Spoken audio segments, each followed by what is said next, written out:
When I first pulled into Maple Ridge Estates, I thought I'd stumbled into a picture-perfect neighborhood.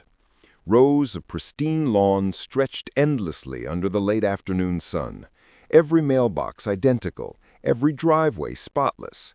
The kind of place where everyone waves, but only to show they're watching. I wasn't moving in. Not really. The property I'd bought sat at the far edge of the community, an older home, technically outside the association's legal boundaries, but close enough that the HOA liked to pretend it wasn't. The real estate paperwork had made it clear. The property was not part of the HOA. That was precisely why I bought it. I wanted peace, not rules. The first week was quiet. I trimmed some hedges, painted the porch, and ignored the stares from golf carts crawling past my house.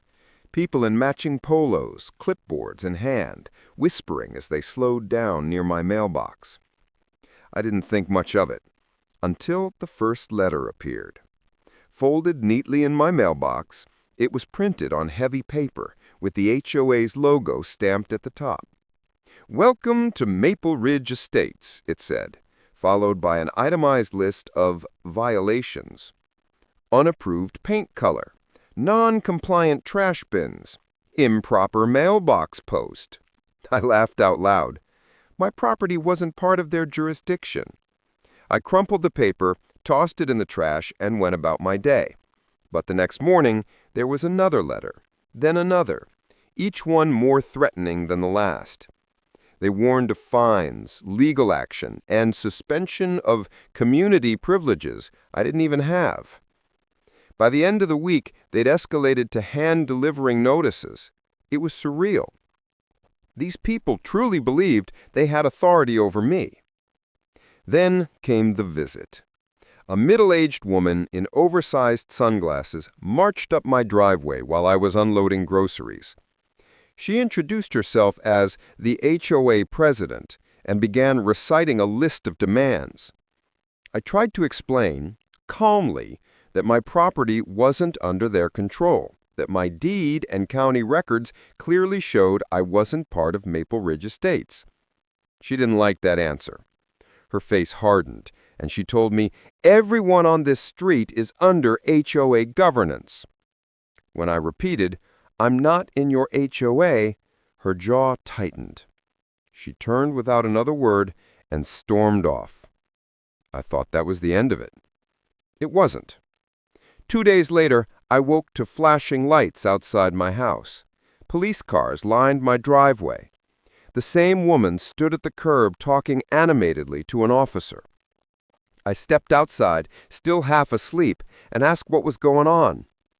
The officer told me they'd received a report of a non-compliant resident causing disturbance. My neighbor, the HOA president, claimed I was refusing to cooperate with community regulations. I showed the officer my deed, my property lines, and the legal boundary map from the county website. He scanned the papers, frowned, and looked back at her. She crossed her arms, glaring. Eventually, the officers left. No arrests, no citations, just confusion. But the damage was done. By that evening, I was the talk of the entire neighborhood, the outsider who thought he was above the rules, the guy who argued with the HOA, the one who called the cops bluff. They didn't realize I hadn't even begun to fight back.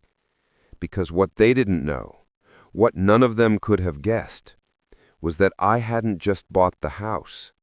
I'd bought the land beneath it. And that land came with more than just property lines.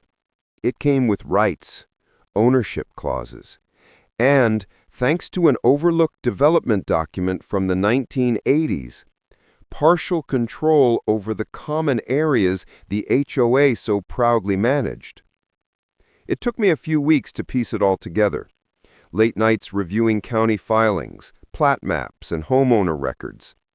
It turned out that when the neighborhood was first built, the developer had split off a portion of the land, including mine, with shared utility easements and rights of way that still technically connected to the HOA's common property.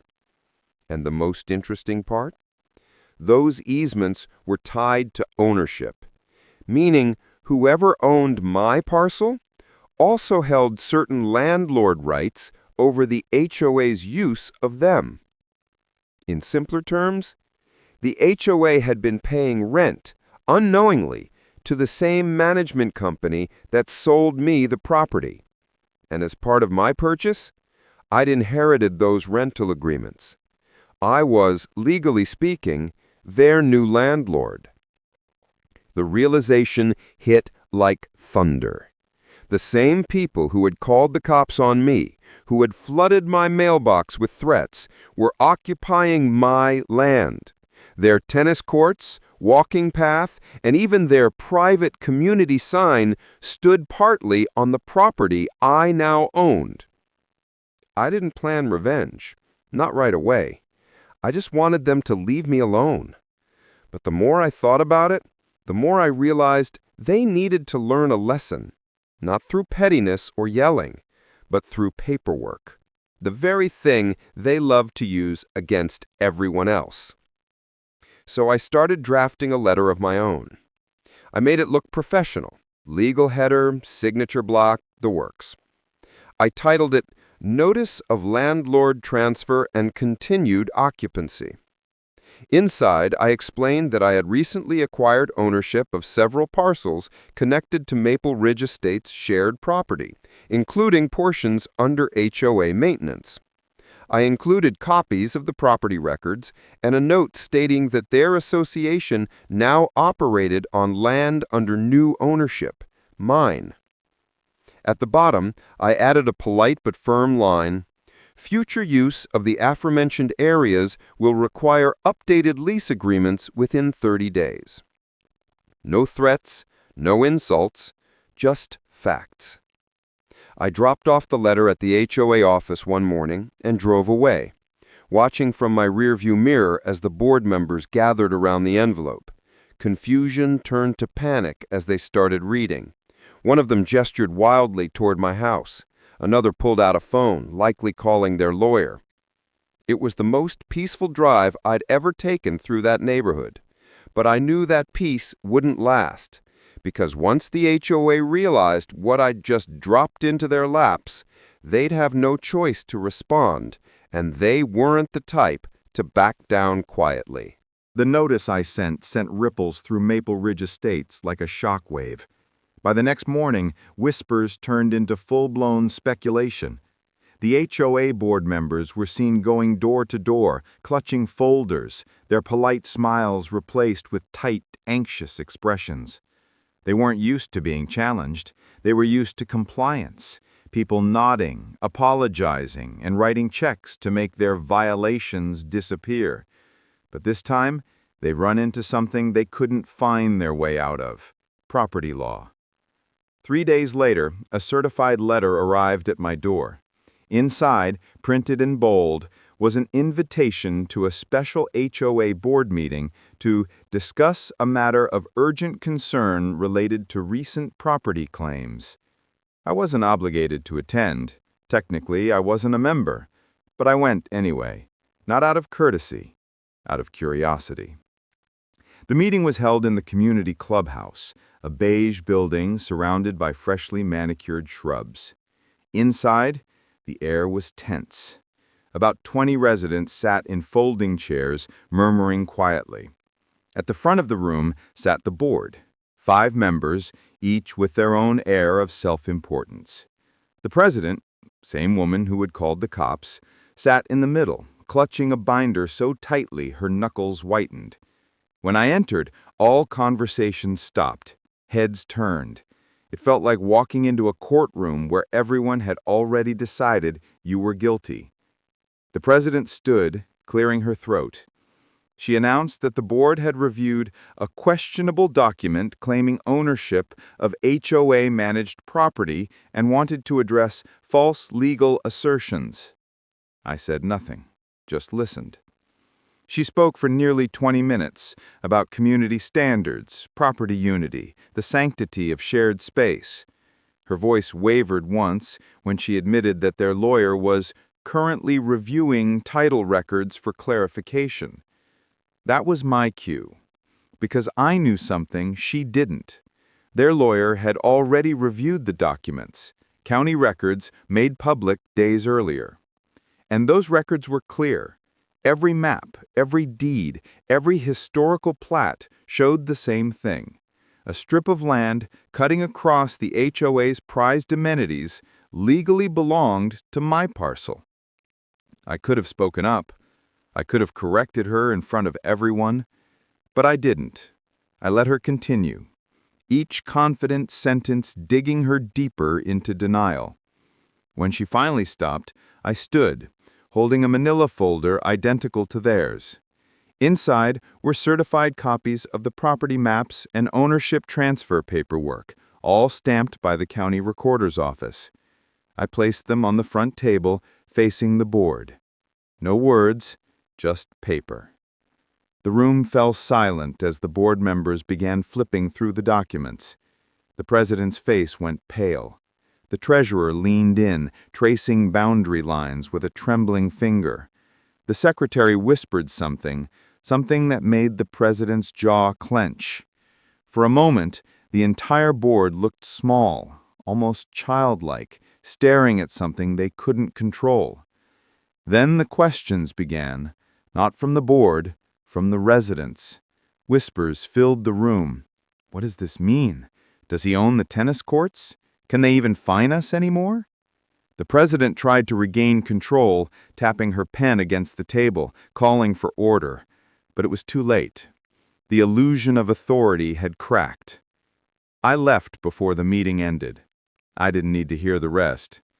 By the next morning, everything changed. The HOA had gone into damage control. They sent out a community clarification letter insisting that all amenities remained under their management pending review. But the phrasing gave them away. Pending review meant they knew they were on unstable ground.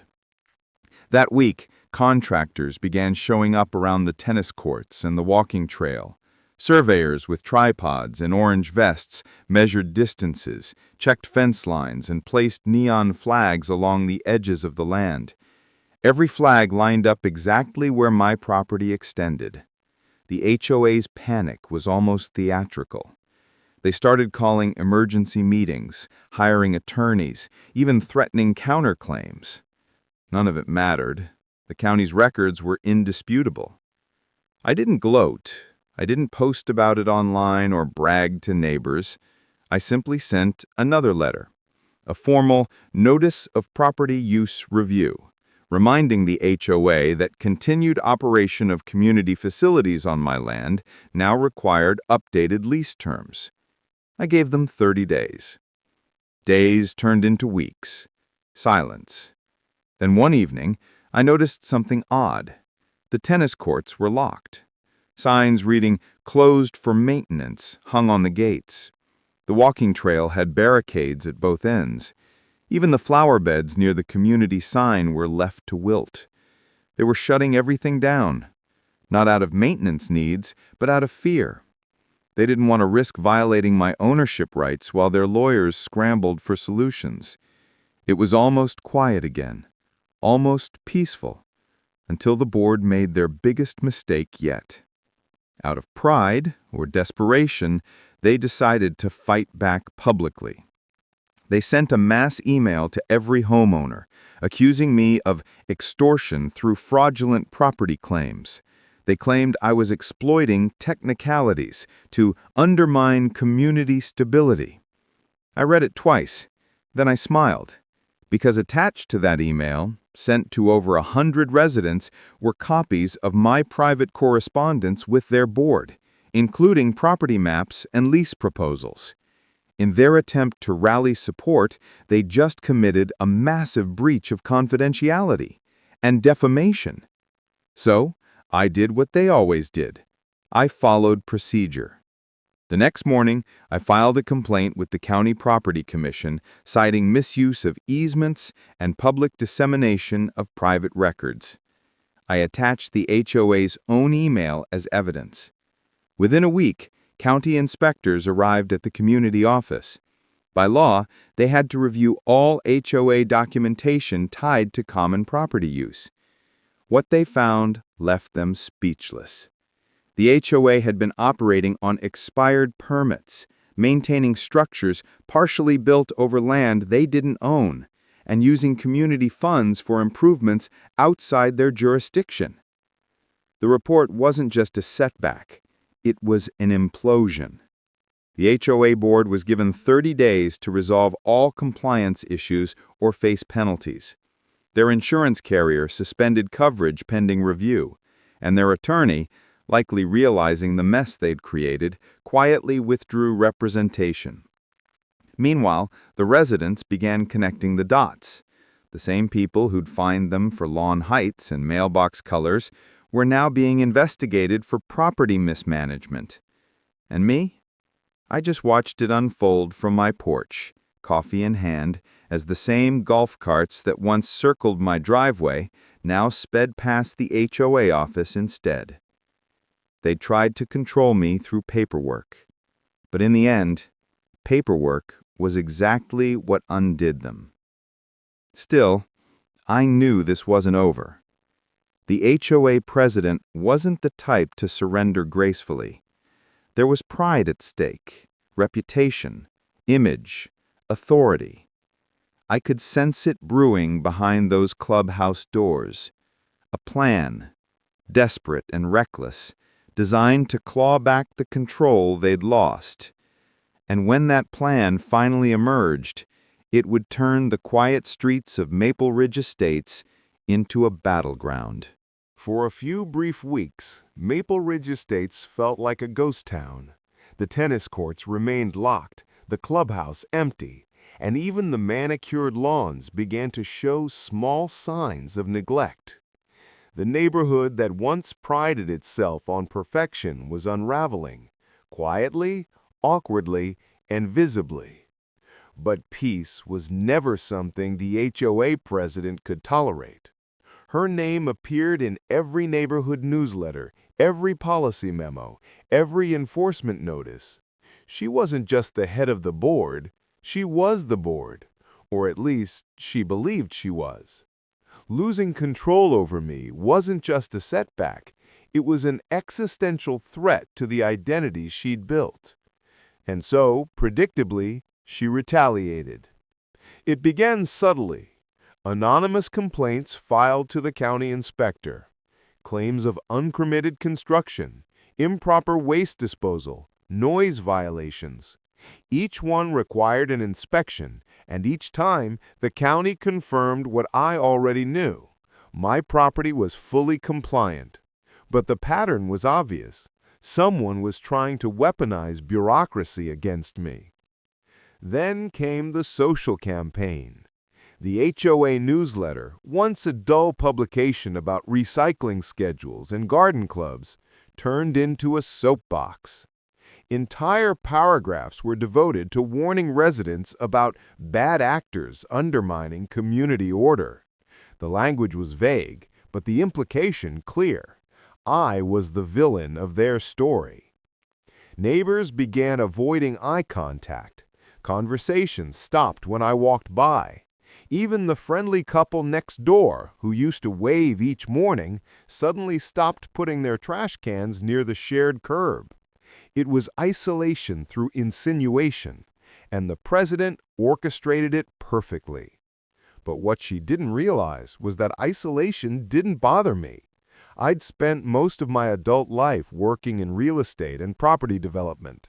Solitary work, full of numbers and documents and patience. I didn't need to belong to their social circle. I only needed the law to stay on my side. And it did. Then, one morning, everything escalated. I woke to the distant hum of machinery. From my window, I saw a line of workers unloading equipment near the tennis courts, cement mixers, jackhammers, and rolls of chain-link fencing. The HOA had decided to begin construction again. At first, I assumed they'd finally reached an agreement, maybe even signed the new lease terms. But when I checked the county filings, there was nothing. No permits, no approvals, no authorization. They were building illegally on my land. By the afternoon, the noise was unbearable. Cement trucks idled along the property line, and workers poured fresh concrete over the old court surface. A new fence began rising, taller than before, pushing several feet deeper into the section of land that belonged to me. It was brazen, reckless, and yet strangely satisfying, because now there was evidence. I documented everything: photos, timestamps, footage from my property cameras. I cross-referenced the coordinates with the county plat map. Every measurement confirmed it. They had trespassed, and not just a few inches, over 15 feet across the boundary. By evening, I sent a new letter to the HOA's temporary council, a notice of encroachment and unauthorized construction. It outlined the violations, listed the legal penalties, and gave them a deadline to remove the structures or face formal eviction from the affected parcel. They ignored it. Days passed. Construction continued. The HOA newsletter proudly announced the grand reopening of the tennis courts, scheduled for the following weekend. The president's name appeared beneath it in bold letters, proclaiming the community's return to unity and order. The arrogance was breathtaking. But I didn't interfere. Not yet. I let them finish. I let them pour thousands of dollars into a project built on the wrong foundation, literally. The day before the reopening, I filed the paperwork, a formal complaint with the county zoning board, accompanied by survey data, photographs, and construction logs. And because the HOA had ignored my written warnings, I included a request for enforcement action complete with a demand for property restoration. The county moved fast. Within 48 hours, inspectors were back. They measured, photographed, and documented every violation. The verdict was immediate. The HOA had violated multiple construction codes, encroached on private property, and bypassed required permitting processes. The tennis courts were shut down again, this time by order of the county. The barricades returned. Bright orange tape fluttered across the fences like warning flags. The community that had mocked me for standing up to their board now had front-row seats to their downfall. But the real blow came when the fines were issued. Not small fines, massive ones, enough to drain the HOA's reserve fund entirely. Their insurance still suspended, their lawyer gone, and their president personally named in the complaint for negligence, they had no way to pay. The board fractured overnight. 2 members resigned publicly, citing ethical concerns. Another moved out entirely. The remaining few clung to whatever scraps of authority they could gather, begging residents for emergency dues increases. And the president? She doubled down. Instead of resigning, she launched a public tirade. She went door to door, gathering signatures for a community action petition to challenge the county ruling. She printed flyers claiming I had stolen HOA land through deceit. She even held an emergency town hall in the clubhouse, calling for unity against outsiders exploiting loopholes. But by then, the residents had seen enough.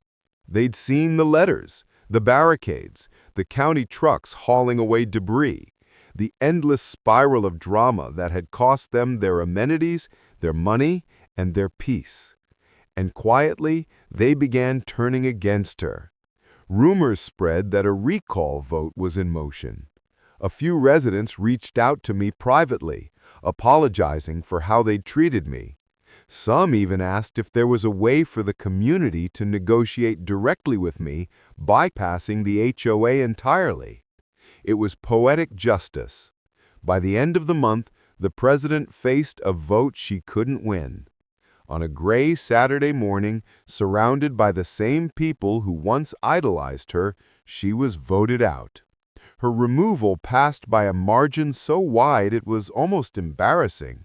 But even then, humiliated, stripped of power, she couldn't let go. She filed one last complaint against me, accusing me of fraudulent acquisition of common property. It was the legal equivalent of throwing a tantrum. The county dismissed it almost instantly, citing lack of evidence. When the notice of dismissal arrived at her door, she disappeared from public view. Her house went up for sale within a week. The blinds stayed shut. The driveway remained empty. And Maple Ridge Estates, it began to heal. The remaining board members reached out, finally acknowledging the truth. They proposed a new lease agreement. Fair, transparent, respectful. For the first time, I saw genuine humility from the organization that once treated me as an intruder. Still, there was one last surprise waiting for us all. Buried deep in the same records that had started this entire war, a clause, a forgotten line in the original developer's notes that would change everything about who truly controlled Maple Ridge Estates. And when I found it, I realized the HOA's fall wasn't the end of the story. It was just the beginning of something much larger. For most people, the battle would have ended there. The HOA president was gone. The board had been humbled. The county had ruled in my favor. But something about the entire situation still didn't sit right with me. Maybe it was curiosity. Maybe it was instinct. Or maybe it was the quiet, gnawing sense that Maple Ridge Estates still held one last secret, one buried so deep in paperwork and history that no one had bothered to look for it. The more I thought about it, the stranger the entire neighborhood seemed. It wasn't just the overreaching authority or the endless rules. It was how fragile everything had been. How quickly their power had crumbled once confronted with a single deed and a few maps. If a single strip of land could throw the entire HOA into chaos, what else were they standing on that wasn't solid ground? So I went digging. I had already spent countless nights poring over property records, but this time I went deeper. Past the familiar plats and parcel maps, into the archived developer documents stored in the county's records annex. Dust-covered binders, handwritten notes, and yellowed copies of original subdivision filings. It felt like stepping into the bones of the neighborhood. The raw, unpolished version of Maple Ridge Estates before the golf carts, the newsletters, and the self-appointed enforcers. That's when I found it. A single sheet of paper tucked between decades-old blueprints. The title read, Subdivision Development Agreement, Preliminary Revision, 1983. It was incomplete, a draft that had never been finalized. But what it contained changed everything. The document outlined how the original developer planned to form the HOA. The idea was simple. Homeowners would share costs for maintaining roads and common areas. Standard enough. But buried near the bottom was a note, a revision request scrawled in blue ink. It stated, HOA formation to be deferred pending county approval of public right-of-way designations. HOA not to exercise authority until full subdivision certification. The date beside it? 2 weeks before the final plat was approved. Meaning, the HOA was never officially activated under that revision. The certification step that would have given it legal authority over the neighborhood was never filed. They had existed for decades on an assumption, a paperwork illusion. For 30 years, Maple Ridge Estates had operated as if it were a valid association, collecting dues, enforcing rules, and threatening fines, all without a single legally recognized charter. The implications were staggering. I double-checked everything. I compared signatures, file numbers, county stamps. The final recorded plat had no mention of HOA jurisdiction, no attached covenants or binding declarations.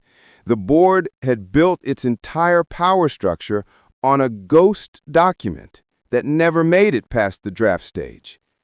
In legal terms, Maple Ridge Estates HOA had never existed. The realization hit slowly, then all at once. The fines, the bylaws, the years of enforcement, none of it had any legal standing. Every citation, every violation, every forced landscaping correction was void. For decades, they'd ruled through perception, not legality. I remember sitting there in that dim records room, surrounded by piles of documents, feeling a strange mix of disbelief and exhilaration. It was like watching a magician's illusion unravel, realizing the trick had always depended on everyone agreeing not to look too closely. And no one had. Until now. By the time I left the records office, the sun had already set. The streets of Maple Ridge Estates were quiet, peaceful, unaware of the storm I now held in my hands. I could have gone straight to the board. I could have emailed the county, gone public, or even filed to dissolve the association immediately. But something told me to wait. I wanted to see how they'd react, not just the board, but the residents. I wanted to give them a chance to decide what kind of community they wanted to be once the truth came out. So I began preparing carefully. I compiled everything, scanned documents, cross-referenced timestamps, highlighted inconsistencies. Then, in one clean, structured packet, I drafted what I called the Origin Report. Inside, I outlined every detail: the incomplete filing, the unapproved revision, the lack of certification, and the fact that the HOA's founding document was legally void. I attached county record excerpts to verify it.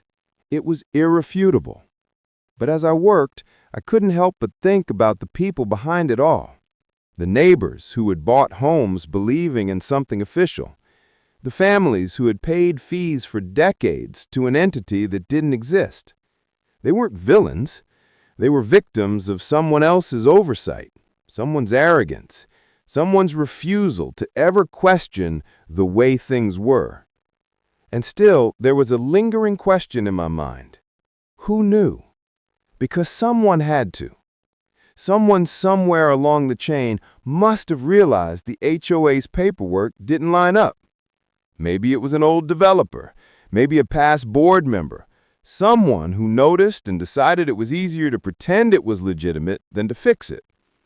The more I thought about it, the more I suspected it hadn't been a mistake. Maybe the reason the HOA had always acted so aggressively towards outsiders, towards anyone questioning their authority, was because deep down, they knew it was built on a lie.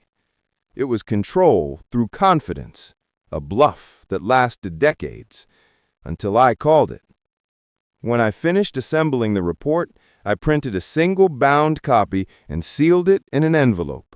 No threats, no anger, just a simple label. For review, Maple Ridge Estates Homeowners Association Founding Compliance Audit. I slipped it into the HOA's office mailbox one evening, just before dusk. The air was cool, the neighborhood quiet, and for the first time, I felt completely at peace walking those streets.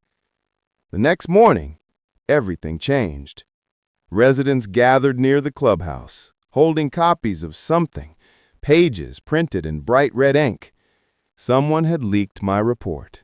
It spread faster than gossip ever had in Maple Ridge.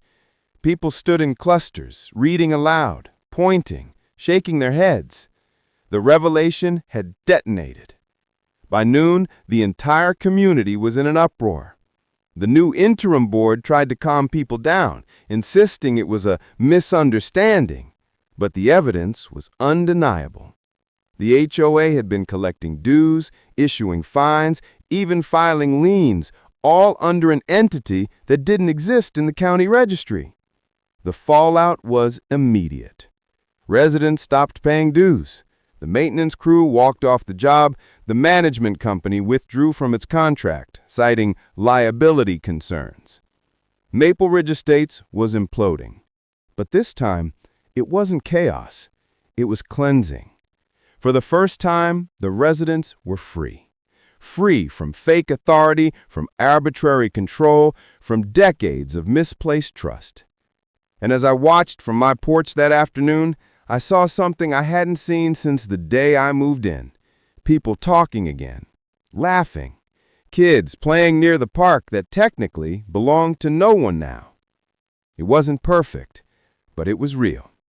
And as for the old HOA president, the woman who had started it all, I heard through whispers that she had moved to another city, applying for a position on a new community board. Old habits die hard. But Maple Ridge Estates would never be the same again. And yet, even as peace finally settled over the neighborhood, one thought stayed with me, a quiet truth I hadn't shared with anyone. That forgotten clause in the developer's notes, it didn't just nullify the HOA.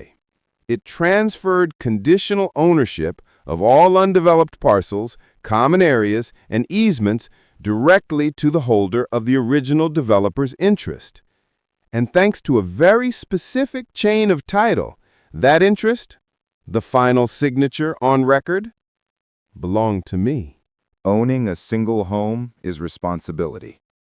Owning the land beneath an entire neighborhood is power. And until that day, I had never truly understood what that meant. The discovery changed everything. The clause I'd found, the one buried deep in the 1983 development agreement, didn't just dissolve the HOA's authority. It activated something older, something dormant. It gave ownership rights of all undeveloped or untransferred common areas to the successor of the original developer. Roads, green spaces, retention ponds, utility easements, all of it. In other words, the moment I bought my parcel, I unknowingly inherited the developer's controlling interest. The HOA had spent decades pretending to govern what I now legally owned. At first, I didn't know what to do with that information. Power like that doesn't come with a manual. And after months of fighting, lawsuits, and neighborhood chaos, I wasn't sure if I wanted it. But as the dust settled, the effects of the HOA's collapse became harder to ignore. Without centralized maintenance, weeds began creeping through sidewalks. Streetlights flickered out one by one. The landscapers who used to mow every Saturday stopped showing up. Trash collection became inconsistent because no one was paying the community's bulk waste contract. Freedom had come at a cost. Disorder. I watched as small disputes flared up among residents, arguments about overgrown hedges, parking spaces, even mailbox placement. The same people who once demanded independence were now realizing how much invisible work the HOA, corrupt or not, had handled. The irony wasn't lost on me. Then came the letter, not from an HOA, but from the county. They'd reviewed my findings, verified the clause, and confirmed what I already knew. As the legal successor to the developer's estate, I now held ownership of all the common properties that had never been properly transferred. The words hit hard. You are recognized as the responsible landholder of record. In short, I wasn't just their former target. I was now, in the most literal sense, their landlord. It was almost poetic. At first, I considered selling the rights, walking away from the mess. But then I thought about what would happen if I didn't act. Someone else could buy those parcels, a corporation, a private investor, and use them to exploit the community. The residents would be right back under someone's thumb, just with a different name on the paperwork. No. If Maple Ridge Estates was going to rebuild, It needed to be done right, by someone who understood exactly how power could corrupt. So I made a plan. Not for revenge, not for profit, for balance. Step 1 was stabilization. I contacted the utility companies and arranged to have all easement records updated under my name. That ensured no one could alter or access shared lines without my consent. It was technical, invisible work, but it prevented chaos. Step 2 was communication. I drafted a letter, this time addressed to every homeowner, not just the board. It was clear, simple, and honest. I explained what I discovered, what it meant, and what I intended to do. I wasn't reinstating an HOA, I wasn't imposing rules or dues. I was simply assuming stewardship of the community's shared assets with full transparency. I offered to set up a community advisory group, voluntary, democratic, and accountable. Anyone could join, no power plays, no secret votes. Decisions about maintenance and improvements would be collective. The reaction was cautious at first. Suspicion lingered. After everything that had happened, who could blame them? But slowly, trust began to rebuild. It started with small things. A retired engineer down the street offered to help repair the streetlights. A group of parents volunteered to clean up the park. A teenager started mowing the medians for pocket money. Piece by piece, the community began to function again. Not because someone ordered them to, but because they wanted to. And as the new landholder, I used my authority not to command, but to facilitate. I opened the books, showed every transaction, every fee, every cost. No secrets, no hidden agendas. It was strange watching the same people who once feared me now look to me for direction. But it didn't feel like victory. It felt like responsibility. Still, there were remnants of the old regime, little ghosts of the HOA's arrogance that lingered in the corners. Some residents missed the structure, the predictability, even the control. They whispered about reinstating a formal board, rebuilding what they'd lost. I didn't stop them. I simply reminded them that they now knew the cost of blind authority. Meanwhile, word of the scandal spread beyond Maple Ridge. Other neighborhoods, nearby developments run by similar associations, started asking questions. County offices received record requests.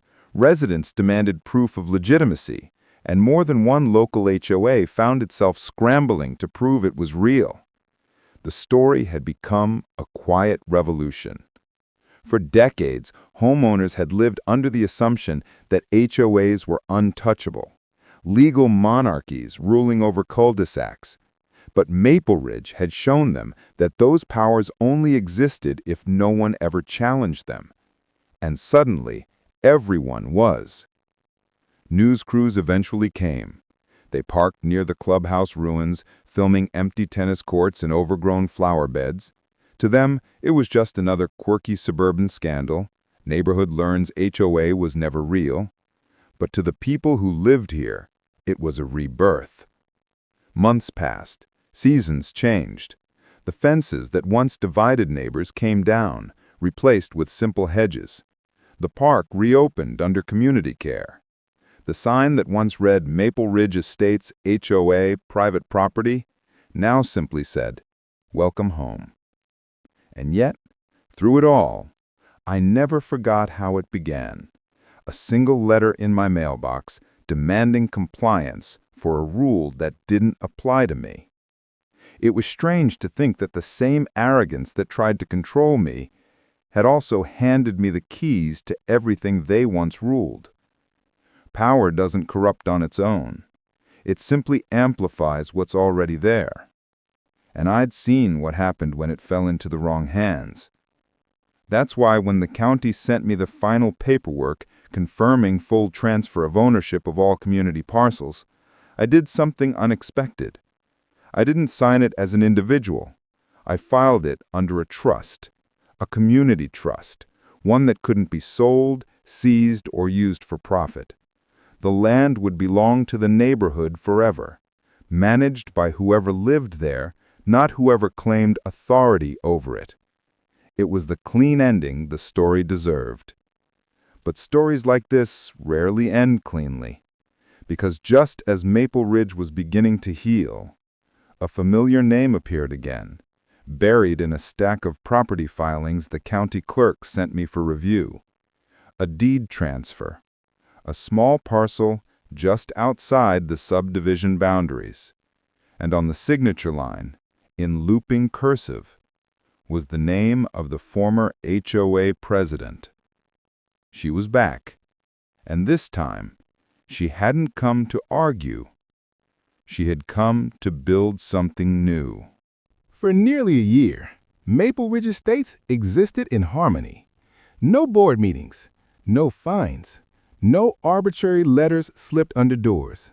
The lawns grew a little uneven. The flower beds weren't always symmetrical. But there was peace, genuine peace, the kind that comes when people stop measuring each other's worth in rule books and start remembering their neighbors. I thought the story was over until the county envelope arrived. It looked routine at first, one of the many property notices I received as part of managing the community trust.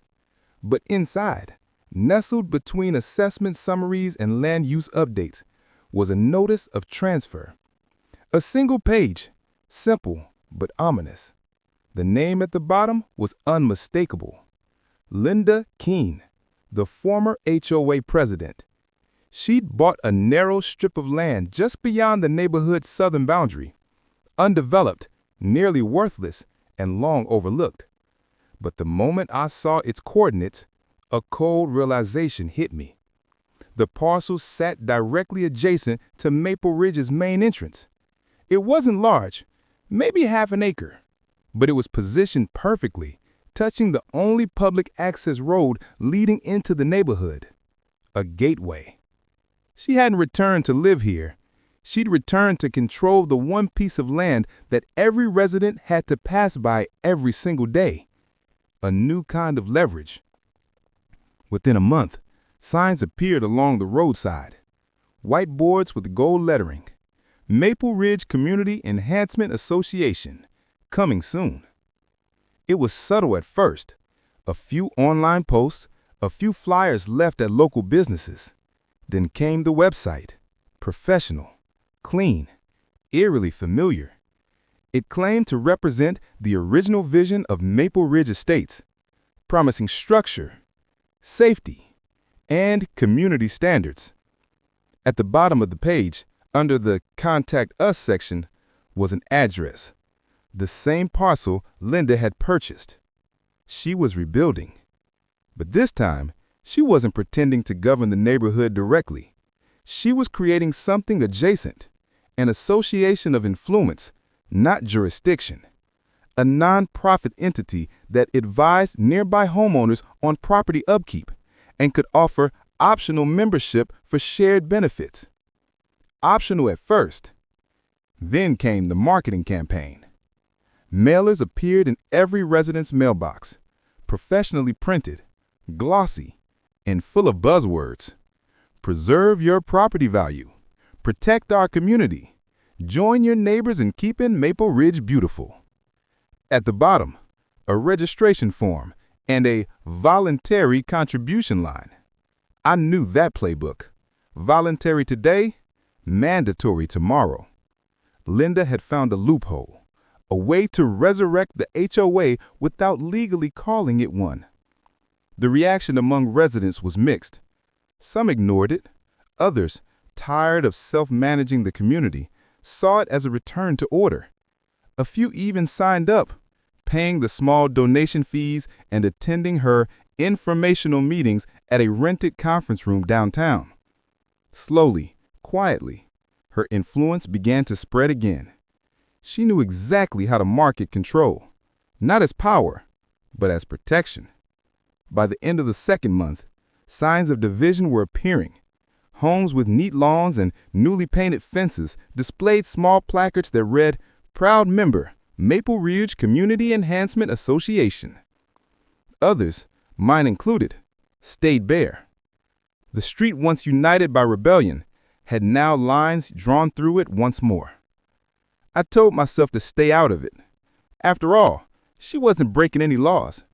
If people wanted to hand her money and call it voluntary, that was their choice. But that illusion shattered the morning I received a new letter, eerily familiar in tone and format. A notice of advisory violation. It claimed that the decorative gravel along my driveway failed to meet community aesthetic standards and recommended immediate remediation. At the bottom, in fine print, was a sentence that made my blood run cold.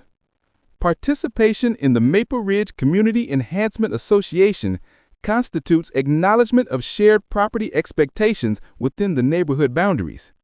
In other words, she was acting as if I joined, as if everyone had joined. A subtle assumption, slipped into paperwork and phrased just vaguely enough to sound legitimate. The same trick all over again. By the end of the week, half the residents had received similar letters. Some ignored them, others complied out of confusion or fear. The advisory group began sending maintenance crews into the neighborhood, trimming hedges, power washing driveways, and billing homeowners afterward. When a few refused to pay, the association's website began listing non-participating properties, branding them as non-compliant. Public shaming. Classic HOA tactics, revived under a new name. Linda had learned from her mistakes. This time, she wasn't calling the cops or waiving bylaws.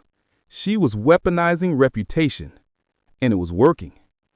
The tension that once disappeared returned, creeping through conversations and Facebook posts. Neighbors whispered again. Sides were forming. But what Linda didn't realize was that this time, I wasn't just a homeowner. I wasn't just someone she could fine or threaten. I was the legal landholder of every road she was using to distribute her flyers, every common parcel where she was parking her signs, and every access route her hired crews were using to enter the neighborhood. She'd built her new empire on my land again, and unlike last time, there would be no misunderstanding, no confusion, no pending review. This time the boundaries were clear. So I waited, patiently, watching as she held her membership drives, collected checks, and posted cheerful updates about expanding influence. Then one morning, I took a quiet drive to the county assessor's office. A few signatures later, the parcel she bought, the one at the entrance, was registered under a road access easement restriction I had the legal right to file as the neighboring landholder. It didn't revoke her ownership. It didn't stop her meetings. But it did one very specific thing. It prohibited the use of her property for commercial solicitation or advertising related to Maple Ridge Estates. Her association, by definition, could no longer operate at the entrance to the neighborhood. Within days, the glossy signs vanished. The website address changed to something vague and generic. Her mailer stopped. But she wasn't finished. Linda's next move was more desperate and far more dangerous. Through public filings, I discovered that she'd applied for a zoning variance, requesting permission to construct a community welcome center on her lot, a building that, on paper, would serve residents of Maple Ridge Estates and adjacent communities. It was her final play. If the variance passed, she'd have a legal foothold, a physical headquarters right at our gates. And once that door opened, it wouldn't close again. So I gathered every document I had, the fake notices, the mailers, the evidence of unauthorized solicitation, and prepared for one final showdown. Not in the streets, not with the police, but in the place where she had never been able to win before, the county hearing chamber. Because this time, when Linda tried to rewrite the rules, I was the one holding the pen. The county courthouse was quiet that morning. Outside, the wind carried the soft rustle of papers and the distant hum of traffic. Inside, a single hallway led to the Zoning Commission's hearing chamber, a plain room with fluorescent lights, oak paneling, and the faint smell of dust and coffee. It was the kind of place where decisions that looked small on paper could reshape entire neighborhoods. And that day, Maple Ridge's fate was one of them. The hearing was scheduled for 10 o'clock sharp. The docket listed the item blandly: zoning variance request, parcel 11B, proposed community welcome center. No mention of Linda Keene, no mention of the HOA, but everyone in the room knew. The chamber filled gradually. Residents, county officials, curious neighbors from nearby subdivisions. Some came for closure, others came for spectacle. For months, whispers of the Maple Ridge HOA collapse had spread through local news and online forums. Now they wanted to see the end of it, the final act. I took my seat quietly near the back. My briefcase had everything: property maps, recorded notices, letters, photographs of unauthorized signage. Not weapons of revenge this time, but of truth. When Linda arrived, she was composed, almost regal. Tailored suit, carefully styled hair, a calm smile that barely concealed the tension beneath. She still carried herself like a president, the same poise, the same certainty, but her army of board members was gone. She stood alone. The hearing began with routine formalities: procedural statements, project summaries, land use clarifications. The county planner outlined her request: construction of a 2,000-square-foot facility on her half-acre parcel to serve as a community resource center for neighborhood improvement initiatives. It sounded harmless, noble even. But behind the buzzwords, I saw the structure of control. The resource center was designed to issue permits, manage memberships, and host compliance consultations, a thinly disguised resurrection of the HOA. When the chair opened the floor for comments, I waited. Dozens spoke first: residents, former board supporters, and newcomers who didn't even know the neighborhood's history. Some praised the idea, seeing it as a way to bring order. Others opposed it, weary of any return to oversight. And then when my name was called, the room fell silent. I stepped forward, documents in hand, and laid them gently on the table before the commissioners. No theatrics, no anger, just facts. I presented the original developer agreement, the court filings that had recognized me as successor landholder, and the evidence showing that Linda's prior HOA had operated without legal authority. Then I produced the newer documents: the flyers, the website screenshots, the letters, the photos of her signs standing on land legally registered to the community trust. Every page told a story, a pattern, a history repeating itself. The commissioners listened closely, flipping through the papers, their expression shifting from polite interest to growing unease. And then came the final piece, a map overlay showing her parcel's boundaries and my adjoining easement rights. The red lines didn't lie. Her 2,000-square-foot facility would have required utility connections, signage, and vehicle access over land she didn't control. And in zoning law, intent mattered. When I finished, there was no applause, no dramatic outburst, just silence. The kind that follows when truth finally fills the room and leaves no space for argument. The chair thanked me, turned to Linda, and asked if she wished to respond. For the first time since I'd met her, she hesitated. Her composure cracked, just slightly. She spoke calmly, insisting her project was a private initiative for community improvement, that she had no intention of asserting authority. But the words lacked conviction. She knew the record contradicted her. The commissioners withdrew briefly for deliberation. 10 minutes felt like an hour. When they returned, the decision was unanimous. The zoning request was denied. The reason was simple but devastating. conflict of interest with existing easement restrictions and prior community landholder rights. Linda's last avenue for power had closed. She stood still for a moment, staring at the table as if trying to process a language she no longer understood. Then, quietly, she gathered her folder, turned, and walked out. No one followed. The hearing adjourned and the crowd slowly dispersed, murmuring about closure, justice, and relief. I stayed behind for a moment longer, watching the sunlight filter through the blinds, dust particles drifting in golden lines. It was over. For real this time. But as I drove home through the neighborhood, past the familiar rows of houses and the children playing in the reopened park, I realized something deeper. The story had never truly been about the HOA or the laws or the land. It was about the illusion of control. How easy it is for people to believe they own others' choices simply because they hold a title or a rule book, and how quickly that illusion can crumble when faced with the truth. Maple Ridge wasn't perfect. It never would be.